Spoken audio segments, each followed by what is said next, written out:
বাংলাদেশে অবৈধ ইউনূস সরকার কর্তৃক সংখ্যালঘু ও আওয়ামী লীগের নেতাকর্মীদের উপর নির্যাতন, হত্যাকাণ্ড, বাড়িঘরে লুটপাট, ভাঙচুর, অগ্নিসংযোগ এবং প্রধানমন্ত্রী শেখ হাসিনা সহ লাখ লাখ নেতাকর্মীর বিরুদ্ধে মিথ্যা মামলা, গণগ্রেপ্তার ও মানবতা বিরোধী অপরাধের প্রতিবাদে গ্রিসে এক বৃহৎ বিক্ষোভ সমাবেশ অনুষ্ঠিত হয়েছে। গত শুক্রবার 24 জানুয়ারি গ্রিসের রাজধানী এথেন্সে বাংলা গ্রিস এডুকেশন সেন্টারে এই সমাবেশের আয়োজন করে গ্রিস আওয়ামী লীগ। সমাবেশে সভাপতিত্ব করেন সংগঠনের সভাপতি মান্নান মাতব্বর এবং সঞ্চালনা করেন সাধারণ সম্পাদক বাবুল হাওলাদার।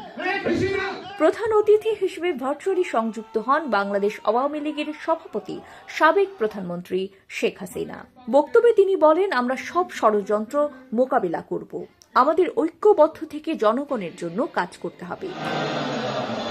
বিশেষ অতিথি হিসেবে উপস্থিত ছিলেন সর্ব ইউরোপিয়ান আওয়ামী লীগের সভাপতি এম নজরুল ইসলাম। তিনি বলেন, অবৈধ সরকার জনগণের অধিকার হরণ করেছে, প্রবাসীদের ঐক্যই আন্দোলনকে শক্তিশালী করবে।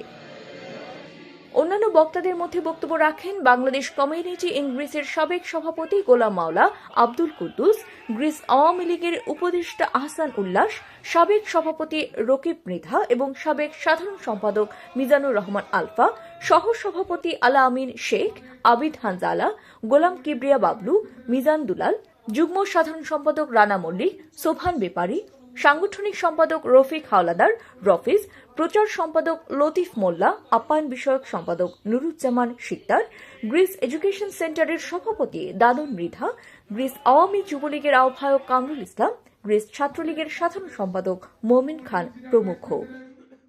বক্তারা এই সমাবেশে দাবি করেন, বাংলাদেশে গণতন্ত্র পুনরুদ্ধার এবং জনগণের অধিকার প্রতিষ্ঠার জন্য প্রবাসী বাংলাদেশিদের ঐক্যবদ্ধ হয়ে আওয়ামী লীগের নেতৃত্বে আন্দোলনকে আরও শক্তিশালী করতে হবে। এটার পিছনে অনেক ষড়যন্ত্র রয়েছে, আপনারা জানেন।